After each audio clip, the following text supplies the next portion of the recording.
Donald Trump just threatened to sue Trevor Noah. Not for a news report, not for an investigation, for a joke, a 30-second one bid at the Grammys about Jeffrey Epstein's island. And here's what nobody's telling you. This isn't about protecting Trump's reputation. This is about weaponizing defamation law to silence speech. And from a prosecutor's perspective, Trump just walked into a legal minefield that could expose far more than he intended. Pay attention to what happens next.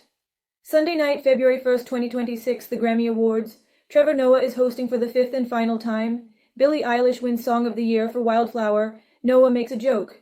That is a Grammy that every artist wants almost as much as Trump wants Greenland, which makes sense because Epstein's island is gone. He needs a new one to hang out with Bill Clinton. The audience laughs. Noah adds, "I told you it's my last year. What are you going to do about it?" By 10:01 a.m., Trump posts on Truth Social, not a quick dismissal, a 300-word threat. Let me read you the key parts. Noah said incorrectly about me that Donald Trump and Bill Clinton spent time on Epstein Island. Wrong. I can't speak for Bill, but I have never been to Epstein Island, nor anywhere close. And until tonight's false and defamatory statement, have never been accused of being there, not even by the fake news media. Then comes the threat. Noah, a total loser, better get his facts straight and get them straight fast. It looks like I'll be sending my lawyers to sue this poor, pathetic, talentless dope of an MC and suing him for plenty. Ask little George Slopadopoulos and others how that all worked out. Also, ask CBS. Get ready, Noah. I'm going to have some fun with you. Now, Trump's referencing his recent wins. ABC News paid him $15 million after George Stephanopoulos said Trump was liable for rape when the legal finding was actually sexual abuse. CBS paid $16 million over a 60 Minutes interview edit. So, Trump's feeling invincible.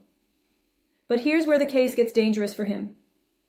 Think about this for a second. What Noah said wasn't a news report making a factual assertion. It was a joke at an awards show by a comedian in front of millions of witnesses who understood it as satire. And satire about public figures has different legal protections than news reporting. But there's something else. Something Trump's lawyers should have caught before he hit send. On January 30th, just 4 days before the Grammys, Trump's own Justice Department released over 3 million pages of Epstein files. The Deputy Attorney General, Todd Blanche, stood at a podium and told America, "These files represent full compliance with the Epstein Files Transparency Act." And what's in those files? Trump's name appears more than 3,000 times. Let that sink in. The files include emails where Epstein and his associates shared news articles about Trump. They include photographs of Trump at Epstein's properties. They include a 2220 email from the Southern District of New York stating, "Donald Trump traveled on Epstein's private jet many more times than previously has been reported or that we were aware." They include testimony from one of Epstein's victims who said Ghislaine Maxwell made it clear she was available for Trump and his friends. The file noted nothing happened, but Maxwell's statement suggested the arrangement. They include testimony from Trump's own Mar-a-Lago butler saying Trump and Epstein socialized frequently, though Trump would eat in the kitchen rather than at the main table. Now, Trump has repeatedly denied wrongdoing. He's never been charged with any crime related to Epstein. Neither has Bill Clinton. Both men deny any knowledge of Epstein's criminal activities. But here's the prosecutorial question. If you're about to sue someone for defamation because they made a joke connecting you to Epstein's island, do you really want to open discovery on your relationship with Jeffrey Epstein? Because that's exactly what a lawsuit would do. And, Noah made a joke, Trump's response. "I'll be sending my lawyers." But before we get to why this lawsuit is legally doomed, we need to understand what Trump's actually trying to do here. And it's not about winning in court. Here's what they're not telling you about Trump's litigation strategy. Trump doesn't file lawsuits to win trials. He files them to create a chilling effect. From a prosecutor's perspective, look at the pattern. Trump has filed dozens of defamation suits over the years. He settles some, he loses most, but the point isn't the outcome. The point is the threat. When Trump sued ABC and CBS, those were news organizations with deep pockets and legal resources. They chose to settle rather than endure years of litigation, even though both had strong First Amendment defenses. ABC paid $15 million, CBS paid $16 million. That's $31 million for statements that were arguably true or substantially accurate, but technically imprecise. Now, Trump's applying the same playbook to a comedian. But here's what's different. Noah made a joke, not a factual assertion. And under First Amendment law established by the Supreme Court in Hustler magazine versus Fuel in 1988, satire and parody about public figures enjoy the broadest possible protection. Let me walk you through the legal standard. To win a defamation suit, Trump would need to prove 4 elements. First, that Noah made a false statement. Second, that the statement was about Trump. Third, that it was published to third parties. Fourth, that it caused damage to Trump's reputation. But Trump's not a private citizen. He's the president of the United States. That means he's a public official, which triggers a much higher standard under New York Times versus Sullivan from 1964. Trump must prove actual malice. That's a specific legal term. It means Noah either knew the statement was false or acted with reckless disregard for whether it was true or false. And here's the problem for Trump. You can't prove actual malice for a statement that's obviously a joke. In Hustler vs. Fuel, the Supreme Court addressed this exact issue. Hustler magazine published a parody suggesting Jerry Fuel, a prominent televangelist, had an incestuous encounter with his mother in an outhouse. Fuel sued for defamation and intentional infliction of emotional distress. The court ruled unanimously that parody, no matter how outrageous or offensive, cannot be defamation if no reasonable person would believe it's asserting actual facts. Chief Justice Rehnquist wrote, "The sort of robust political debate encouraged by the First Amendment is bound to produce speech that is critical of those who hold public office. Such criticism inevitably will not always be reasoned or moderate." The court continued, "Were we to hold otherwise, there can be little doubt that political cartoonists and satists would be subjected to damages awards without any showing that their work falsely defamed its subject." Now, apply that to Noah's joke. Did any reasonable person watching the Grammys believe Noah was reporting a verified fact? Or were they watching a comedian host an award show making a satirical comment about Trump's documented friendship with Jeffrey Epstein? The audience laughed. That's evidence they understood it as humor, not reportage. But there's another problem for Trump, and this one's strategic. If Trump actually files this lawsuit, he opens the door to discovery. Let me explain what that means in practical terms. Discovery is the pre-trial process where both sides get to demand documents, take depositions, and gather evidence. It's the most powerful tool in litigation because you can compel the other side to produce materials they'd never voluntarily release. If Trump sues Noah for defamation over the Epstein joke, Noah's lawyers can subpoena every communication Trump ever had with Jeffrey Epstein, every email, every text, every phone record, every flight log. They can depose Trump under oath about his relationship with Epstein, how they met, how often they socialized, whether Trump ever visited any of Epstein's properties, what Trump knew about Epstein's behavior with young women. They can subpoena Mar-a-Lago employees. They can depose everyone who witnessed Trump and Epstein together. They can examine every document the DOJ just released and ask Trump specific questions about each one. Why would a prosecutor risk this? They wouldn't. Not if the actual goal was to win the case. But Trump's not thinking like a prosecutor. He's thinking like a politician using litigation as a weapon. Let's look at the timeline. On January 30th, the DOJ releases 3 million pages of Epstein files. The administration claims full compliance with the Epstein Files Transparency Act, but congressional Democrats immediately push back. Representative Roe K. Connor, who co-sponsored the law, says the DOJ said it identified over 6 million potentially responsive pages but is releasing only about 3.5 million. This raises questions as to why the rest are being withheld. Representative Robert Garcia, ranking member of the House Oversight Committee, goes further. Donald Trump and his Department of Justice have now made it clear that they intend to withhold roughly 50% of the Epstein files while claiming to have fully complied with the law. So Trump's under political pressure about the Epstein files. His administration is accused of covering up information. Democrats are demanding to see the other 3 million pages.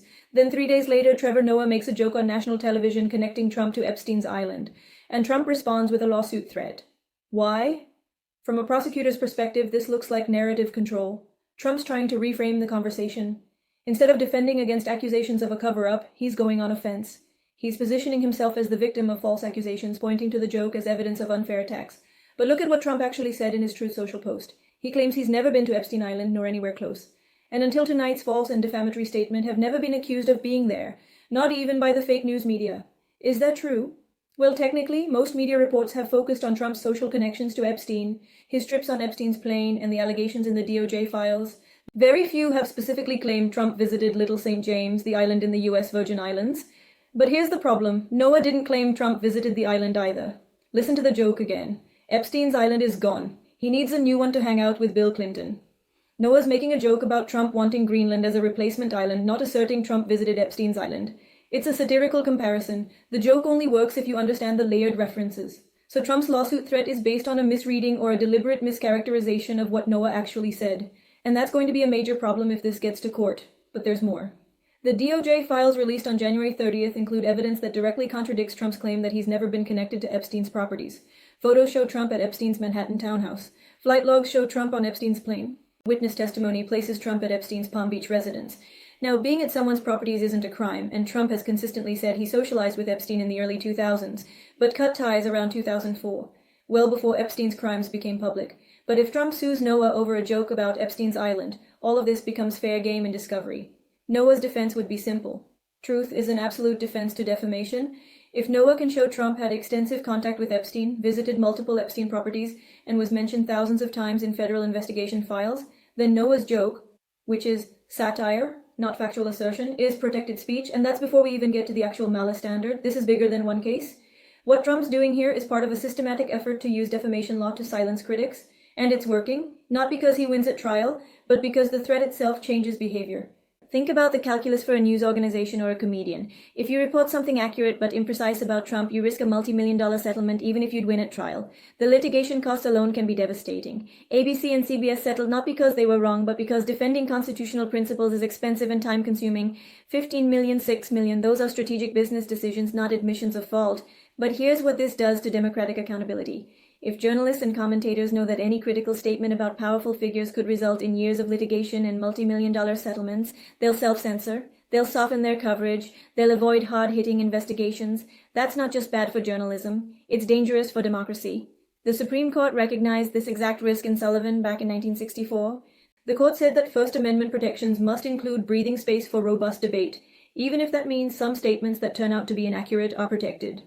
Justice William Brennan wrote that we must protect even vehement, caustic, and sometimes unpleasantly sharp attacks on government and public officials, because the alternative is a society where critics are afraid to speak. Trump's litigation strategy deliberately exploits the gap between what should happen legally and what happens practically. Yes, Noah would almost certainly win if Trump sued, but the process itself becomes the punishment. And there's another consequence nobody's talking about. If Trump does file this lawsuit and it goes to discovery, the opposition will have the right to examine every aspect of Trump's relationship with Epstein. That means deposing Trump for hours, maybe days. That means producing documents. That means answering questions under oath. Trump's lawyers know this. They have to know this. So why threaten the lawsuit? Because Trump's calculating that Noah won't want to spend years in litigation either. That CBS won't want another defamation battle. That the threat alone will make comedians think twice before making Epstein jokes. But here's where the calculation might fail. Noah's not a news organization trying to maintain relationships with sources and avoid controversy. He's a comedian at the end of his hosting run. He said it himself. I told you it's my last year. What are you going to do about it? And satire has the strongest First Amendment protections of any speech. Courts have repeatedly held that jokes about public figures, no matter how harsh or unfair, are protected unless they make specific false factual claims that damage reputation. So if Trump actually files this suit, he's choosing the worst possible test case for his litigation strategy. He'd be suing a defendant with both ironclad legal defenses and nothing to lose. And in the process, he'd open himself up to discovery about his most sensitive political vulnerability. That's not strategy. That's hubris. From a prosecutor's perspective, Trump's Truth Social post looks like a message to other potential critics. Look what I did to ABC and CBS. I'll do it to you too. But the legal system doesn't work the way Trump wants it to. Courts can distinguish between news reports that make factual claims and jokes that everyone understands as satire. Judges can dismiss frivolous cases. And discovery rules apply equally to both sides. Here's what you need to understand. Trump's lawsuit threat against Trevor Noah isn't an isolated incident. It's part of a pattern of using litigation to suppress speech. And whether or not Trump actually files the suit, the threat itself has already achieved part of its purpose. But there's a cost to this strategy that Trump may not have calculated. Every threat, every lawsuit, every settlement creates public attention to the underlying facts. The ABC settlement brought renewed focus to the Jean Carroll verdict. The CBS settlement raised questions about interview editing practices across all networks. And this lawsuit threat, it's making millions of people Google Trump Epstein files to see what Noah was joking about. Sometimes the cover-up, or in this case the legal threat, draws more attention than the original issue. The rule of law depends on everyone, including the powerful, being accountable. That means journalists must be free to investigate without fear. Comedians must be free to satirize without censorship. And citizens must be able to criticize their leaders without legal retaliation. Trump's defamation strategy threatens all of that, not because his suits have legal merit, but because the process itself chills speech. So, watch what happens next. Will Trump actually file? Will Noah and CBS fight back? Will this become another Hustler vs. Well moment where the courts reaffirm that satire is protected speech? The answer matters for everyone who believes in accountability, transparency, and the First Amendment. Stay informed.